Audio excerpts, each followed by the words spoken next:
Hinurong ng LTFRB ang implementasyon ng mas mababang surge price sa mga ride-hailing app. Imbis na kahapon, December 17, nagdesisyon ng LTFRB na simulan na lang itong ipatupad sa December 20 hanggang January 4. Nauunawaan naman daw ng ahensya na kailangan ng sapat na panahon ng mga TNVS company para i-adjust ang kanilang fare computation system. Para pag-usapan yan at ang plano sanang tigil pasada ng mga TNVS riders, makakasama natin si Laban TNVS President June De Leon. Magandang tanghali po sa inyo, Sir June. Magandang tanghali po, Ma'am Shontin. Magandang tanghali po sa inyo sa Tibay. Sir June, ayon po sa LTFRB, hindi naman tuluyang tinanggal yung surge pricing, kundi binawasan lang at may bagong computing method. Hindi nyo na po ba itutuloy yung plano ninyong offline protest kasunod nga nito? Meron pong mga kasamahan tayo na nakikipag-usap pa rin sa atin na kung itutuloy pa rin ang offline protest during rush hour. Pero may mga transport network company drivers na TNVS na hindi na talaga tutuloy dahil may transport network company na sinagot na yung mawawalang kita nila dahil dun sa pagtanggal ng surge ng LTFRB. Para po mas maintindihan ng commuters, gaano ba kalaki yung pwedeng mawala sa isang TNVS driver sa surge price cap? Based po dun sa computation, no? Sa ibang transport network company, 20% po ang mawawala sa kita ng driver. Sa iba namang mababa ang commissions na kinukuha nila sa mga TNVS drivers, 10% po, katulad ng InDrive. At yung InDrive naman po ngayon, dun sa mga mawawalang kita ng TNVS, parang sinolder na nila at binaba nila sa 5% ang kanilang commission para lang hindi malugi yung mga TNVS drivers na kasama natin. Nakakatuwa po yung ginawa ng Transport Network Company na InDrive dahil suportado nila yung mga TNVS partners.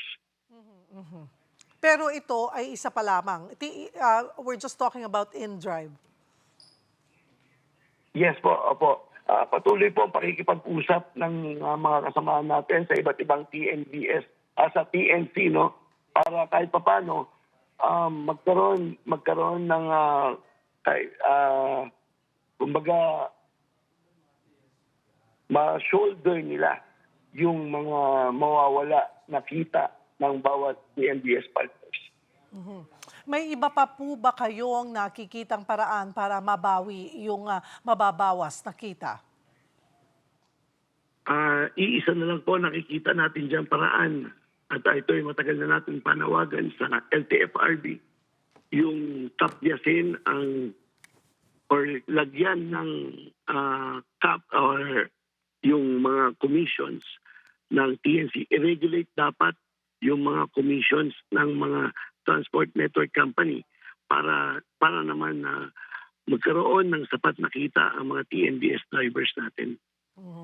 Sir June, isa rin sa pinag-aaralan ng LTFRB ang pag-charge agad sa mga pasahero pagka-confirm agad ng booking. Sapat na ba itong pambawi sa mababawas na price surge?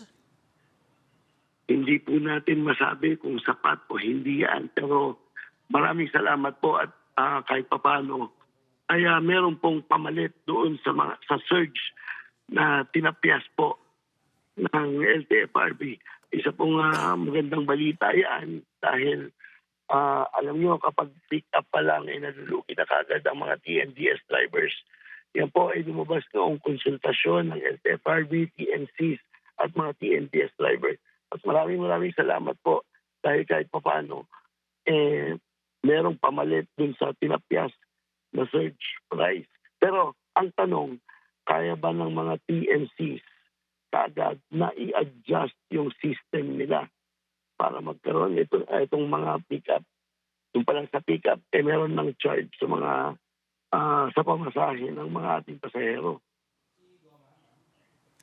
Pagmumultahin naman daw yung TNVS drivers kapag nag-cancel ng mga booking. Ano po ang reaksyon nyo dito? Hindi na po kailangan pagmultahin. Sa tingin natin po yan dahil mga TNCs pa lang po, matindi na ang parusa sa mga habitual na nagka-cancel ng mga TNVS driver. Kasi po, pwede po silang ma-post or ma-ban sa platform kapag ito ay parati nilang ginagawa at walang sapat na dahilan. Kaya po, naniniwala po ako na hindi po nagka-cancel ang mga TNVS drivers kapag walang sapat na dahilan.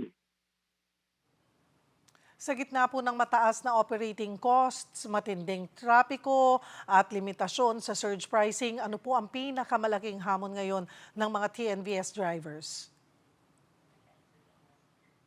Ang pinakamalaking hamon po kung paano po mapuntahan at ma-pick up yung mga pasahero natin at may hatid sa kanilang patutunguhan.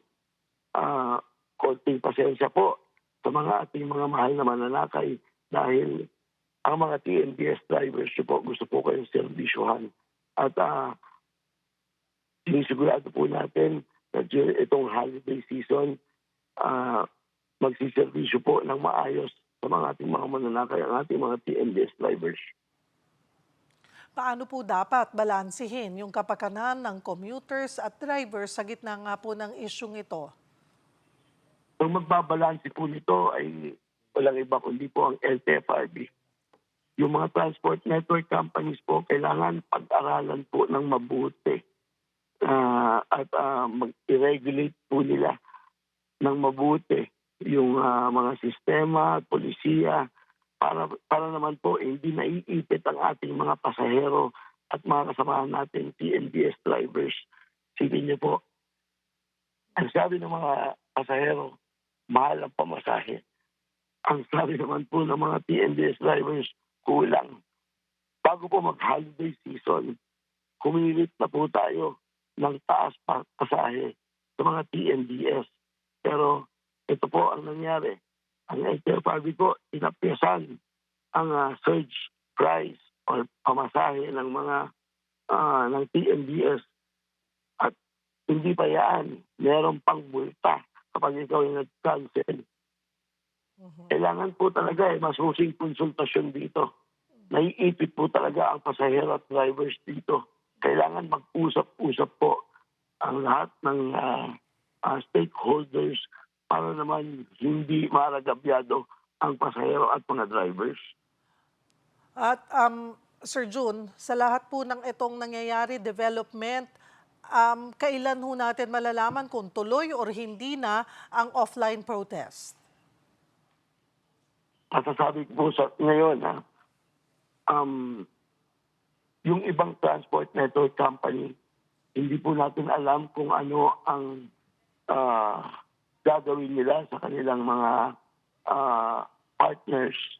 Kasi po, marami pong TNCs ngayon kung saan nagdadrive ang mga TNVS drivers. May mga TNCs po na sinulusyonan na yung memorandum circular na inilabas ng LTFRB. May mga TNCs po na dinidevelop pa or inaayos pa ang kanilang sistema base sa utos ng LTFRB. Sana po sa December 20, maayos na ito. Alam niyo po, yung mga TNCs gusto kong sumunod yan sa LTFRB. At yung mga TNVS drivers gusto po yan magservisyo. Pero sana hindi malugi. Salamat po. Laban TNVS President June De Leon.